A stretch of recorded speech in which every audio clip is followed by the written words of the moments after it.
नमस्कार, स्वागत है आपका। आप देख रहे हैं विशेष, आपके साथ हूं मैं नेहा बातम। हॉर्मुज को ब्लॉक करने की ट्रंप की डेडलाइन अब शुरू हो रही है। अमेरिका के राष्ट्रपति डोनाल्ड ट्रंप ने भारतीय समय के मुताबिक आज शाम 7:30 बजे का वक्त दिया था कि इसके बाद अमेरिका समंदर में स्ट्रेट ऑफ हॉर्मुज से निकलने वाले हर एक शिप यानी कि जहाज की नाकेबंदी करेगा, खास तौर पर उस जहाज की जो ईरान को टोल चुकाकर वापस आ रहा होगा। लेकिन असल में ट्रंप की इस नाकेबंदी का टारगेट ईरान ही है, क्योंकि ईरान युद्ध के समय भी अपने स्ट्रेट से अपना तेल निकालकर भारी मुनाफा कमा रहा है। इसीलिए अमेरिका ये ब्लॉकेड लगा रहा है। लेकिन इसका दुनिया भर में क्या असर होगा, देखिए इस रिपोर्ट के जरिए।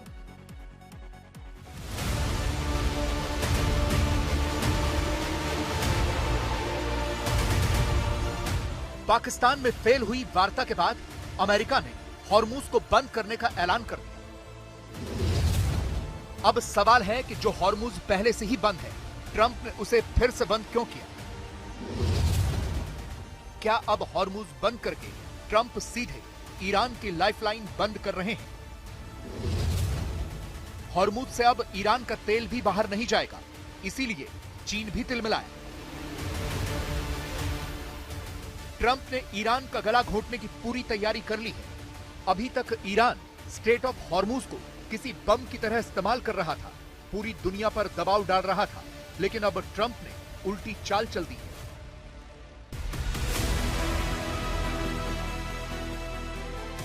ट्रंप की फौज हॉर्मुज में नाका डालकर बैठ जाएगी।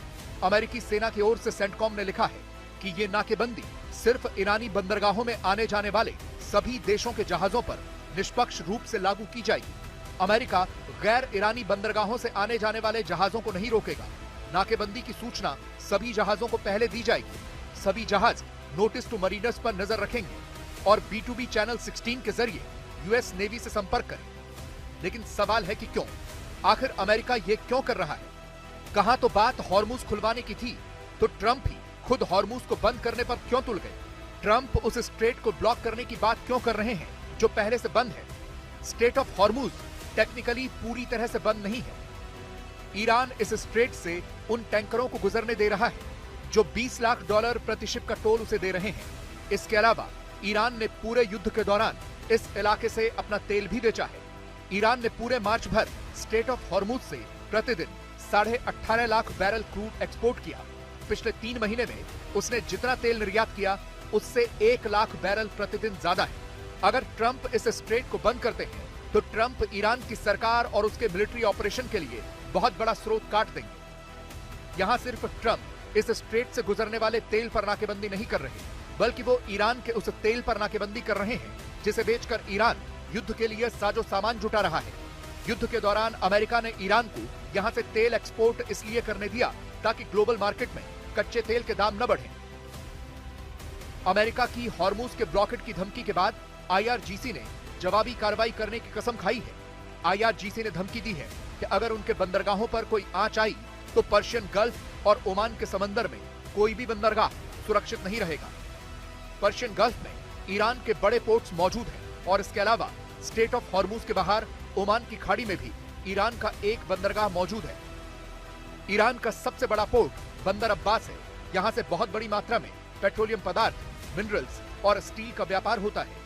शिपिंग इंडस्ट्री के डेटा के मुताबिक बंदर अब्बास 3.7 करोड़ टन कार्गो हर साल हैंडल करता है। खाना, फर्टिलाइजर, अनाज और निर्माण सामग्री का यहाँ से व्यापार होता है। खाड़ी के उत्तरी हिस्से में ईरान का सबसे अत्याधुनिक पोर्ट है बंदर इमाम खुमैनी। ये रेल हब भी है और यहाँ से कई तरह के कार्गो का एक्सपोर्ट होता है, जिसमें पेट्रोकेमिकल प्रमुख है। ये पोर्ट सालाना 1.6 करोड़ टन कार्गो हैंडल करता है। ईरान का ज्यादातर तेल खार्ग आइलैंड से एक्सपोर्ट होता है, जहां अभी 50 से ज्यादा स्टोरेज टैंक्स हैं। पिछले महीने अमेरिका ने खार्ग आइलैंड में मौजूद मिलिट्री पोस्ट पर बड़ी स्ट्राइक की थी, लेकिन ईरान के ऑयल इंफ्रा को नहीं छुआ था। इसके अलावा ईरान के गल्फ कोस्ट में बुशेहर और असालुयह पोर्ट भी हैं, लेकिन ये छोटे हैं। इस खाड़ी के बाहर ईरान का एकमात्र पोर्ट चाबहार है, जो अनाज, फर्टिलाइजर और कंटेनर्स को हैंडल करता है। यहाँ से सालाना 14 लाख टन कार्गो का एक्सपोर्ट होता है। इसी पोर्ट पर भारत का भी निवेश है।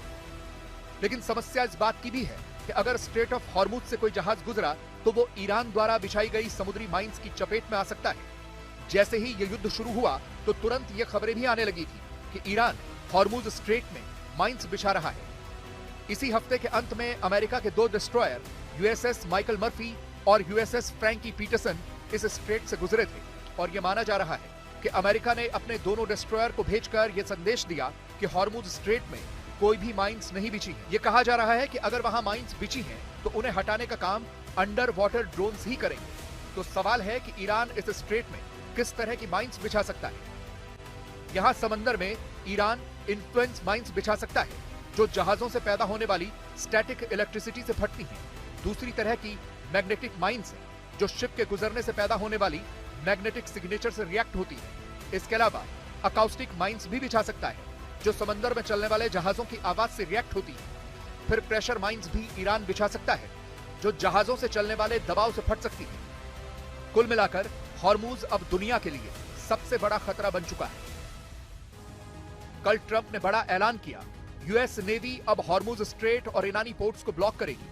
कोई भी जहाज जो ईरान को टोल देता है उसे रोका जाएगा। ईरान का तेल बंद करने का मतलब सीधा चीन का तेल बंद है, क्योंकि ईरान चीन का सबसे बड़ा सप्लायर है।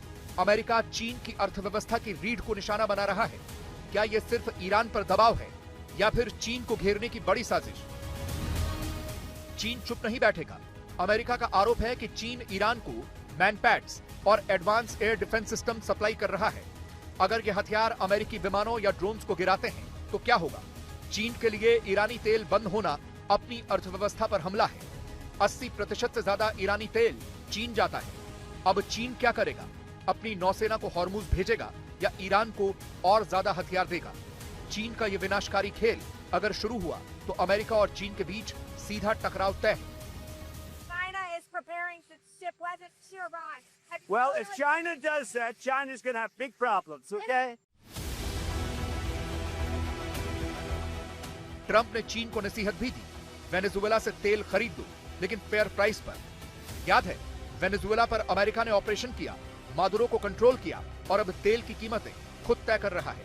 ट्रंप का संदेश साफ है, या तो अमेरिका की शर्तों पर तेल खरीदो या अपनी इकोनॉमी को अंधेरे में डूबता हुआ देखो। चीन के लिए यह एनर्जी ब्लैकमेल युद्ध का सबसे बड़ा निमंत्रण है। आज तक ब्यूरो। मेरे 2 सहयोगी इस वक्त तमाम जानकारी के साथ जुड़ गए हैं। प्रणय उपाध्याय हमारे साथ हैं, अशरफ वानी हमारे साथ मौजूद। लेकिन प्रणय, सबसे पहले आपका रुख करते हुए, जो हॉर्मुज पहले से ही बंद है उसे ट्रंप फिर से बंद करने की धमकी दे रहे हैं। आखिरकार वो ऐसा क्यों कर रहे हैं? और चीन को लेकर जो उन्होंने कहा है कि अगर चीन ईरान को हथियार दे रहा है तो चीन बड़ी मुसीबत में है, किस तरह से चीन को टैकल करेंगे वो? देखिए, चीन को लेकर उनसे सवाल पूछा गया था तो उन्होंने उसी भाषा में जवाब दिया कि अगर चीन ऐसा कर रहा है तो चीन मुसीबत में फंस सकता है। लेकिन अभी तक इस बात की कोई पुष्टि नहीं है। दूसरी बात यह कि चीन ने अभी तक किसी भी संघर्ष के अंदर सीधे तौर पर पार्टी बनते हुए किसी दूसरे देश को हथियारों की सप्लाई नहीं की है। ये बात सही है कि चीन और ईरान के बीच में रणनीतिक साझेदारी है और रक्षा सहयोग भी उनके बीच में है। कई हथियार भी चीन की तरफ से दिए गए थे, लेकिन सीधे तौर पर एक हथियार सप्लायर के तौर पर चीन नहीं उभरा है। और इनफैक्ट आपको याद होगा, कुछ दिनों पहले तो ये भी रिपोर्ट्स आई थी कि चीन ने महत्वपूर्ण भूमिका अदा की ईरान को इस्लामाबाद में जो बातचीत हो रही थी अमेरिका के साथ, उसको राजी करने के लिए, और वो चाहता है कि ये मामला सुलझ जाए। लेकिन आते हैं हॉर्मुज के मुद्दे के ऊपर। देखिए, राष्ट्रपति डोनाल्ड ट्रंप के ऊपर ये दबाव है और ये कहा जा सकता है कि ये जो संघर्ष विराम अभी तक चल रहा था, इस संघर्ष विराम का अब एक नया अध्याय शुरू हो गया है। जो आसमान से बमबारी हो रही थी, अब वो आसमान से नहीं होगी, लेकिन अब वो युद्ध उतर के समंदर के अंदर आ गया है। क्योंकि अगर अमेरिकी नौसेना आगे बढ़ती है और वो यहाँ पर जो है नेवल ब्लॉकेड लगाती है ईरान के इर्द गिर्द, तो ईरान की सप्लाई और आपूर्ति जो है वो प्रभावित होगी। एक दूसरा, जो जहाजों की आवाजाही है, क्योंकि आप ये देखिए कि स्ट्रेट ऑफ हॉर्मुज में अभी भी ईरान के सेलेक्टिव इजाजत देने के बावजूद करीब 200-250 से ज्यादा जहाज जो हैं वो इस समय फारस की खाड़ी में अटके हुए हैं। अमेरिका पर भी उस चीज का दबाव है। दुनिया के अन्य देश भी लगातार ये कह रहे हैं कि स्ट्रेट ऑफ हॉर्मुज को खोला जाना चाहिए। ईरान ने अभी तक खोला नहीं है। और इन तमाम चीजों के बीच में अब इसे आप राष्ट्रपति डोनाल्ड ट्रंप का प्रेशर वाला दांव कह सकती हैं कि वो ये कोशिश करना चाहते हैं कि ईरान को वो सीधे तौर पर चुनौती दें कि अगर आप जो है अगर आपको लगता है तो आप हमारे ऊपर हमला करके देखिए और फिर उसका परिणाम और उसका नतीजा देखिए, क्योंकि अमेरिका जो है इसके ताकत के दम पर खुलवाना चाहता है। लेकिन इन दोनों की रस्साकशी के बीच में नेहा सबसे बड़ा संकट इस बात को लेकर है कि जो स्ट्रेट ऑफ हॉर्मुज बीते 40-45 दिनों से बंद है या जिससे बहुत ही लिमिटेड आवाजाही हो पा रही है, वो अभी आने वाले कुछ दिनों तक और बंद रह सकता है। साथ ही राष्ट्रपति डोनाल्ड ट्रंप अगर ये कह रहे हैं कि ये खुलना चाहिए और 28 फरवरी के पहले वाली स्थिति से खुलना चाहिए, तो निश्चित रूप से भारत समेत दुनिया के कई देश इसका समर्थन भी करते होंगे, भला ये औपचारिक रूप से इसके बारे में कोई बयान न दिया गया हो। क्योंकि अगर आप 20 लाख डॉलर की लेवी की बात करते हैं तो 20 लाख डॉलर का मतलब होता है प्रति जहाज करीब करीब 18.6 करोड़ रुपया प्रति जहाज। तो क्या भारत और भारत की हर शिपिंग कंपनी और हर जहाज जो वहां से गुजर रहा है वो इतनी बड़ी राशि देने के लिए तैयार होगा? क्योंकि उसका जो भार है, उसका जो बोझ है, वो अंततोगत्वा आपके और हमारी जेब पे आएगा, क्योंकि हर सामान महंगा होगा। ठीक है, अशरफ आनी भी हमारे साथ जुड़े हुए हैं। अशरफ, ईरान ये कह रहा है कि अगर अमेरिका इस तरह की कोई कार्रवाई करता है जिसकी डेडलाइन अब खत्म हो गई है, तो वो भी मुंह तोड़ जवाब देंगे, क्योंकि वो पूरी तरीके से नियंत्रण हॉर्मुज पर चाहते हैं और जो भी अमेरिका कर रहा है वो अंतर्राष्ट्रीय कानून के हिसाब से गैर कानूनी है। बिल्कुल नेहा, आप सही कह रही हैं, अंतर्राष्ट्रीय तौर पर यह गैर कानूनी है ही। और दूसरी तरफ अगर हम इस दाव को देखें जो डोनाल्ड ट्रंप की तरफ से कल से चला गया है और इसकी शुरुआत हुई है, ज्यादातर इसका जो निशाना है वो चीन ही है, जैसे प्रणय बोल रहे थे, ताकि चीन जो है वो ईरान पर प्रेशर करके दोबारा जो है अमेरिका की शर्तों के साथ बातचीत के लिए ईरान को आमादा करे। दरअसल बहुत प्रेशर है अमेरिकी राष्ट्रपति डोनाल्ड ट्रंप पर। उनको अगले महीने चीन की यात्रा पे जाना है, साथ ही साथ उनके साथ उनके सहयोगी और ठीक है, मैं रोकूंगी आपको। इस बीच बड़ी खबर ये आ रही है कि हॉर्मुज पर अमेरिका का ब्लॉकेड शुरू हो गया है। 7:30 बजे जो भारतीय समय अनुसार डेडलाइन थी वो पूरी हो चुकी है। तो अमेरिका का ब्लॉकेड, जो उन्होंने कहा था कि हॉर्मुज बंद है, अब उसे फर्दर ब्लॉक किया जाएगा अमेरिका द्वारा। अल जजीरा के हवाले से ये बड़ी खबर आ रही है। अल जजीरा ने ये खबर दी है कि अब ब्लॉकेड शुरू हो चुका है हॉर्मुज पर, स्ट्रेट ऑफ हॉर्मुज पर। अमेरिका पूरी तरीके से अपना कब्जा चाहता है। उन्होंने कहा था कि जिस भी शिप को रोका जाएगा हम ईरान को उसका जवाब देंगे, और इस तरीके से ही जवाब दिया जा रहा है अमेरिका द्वारा।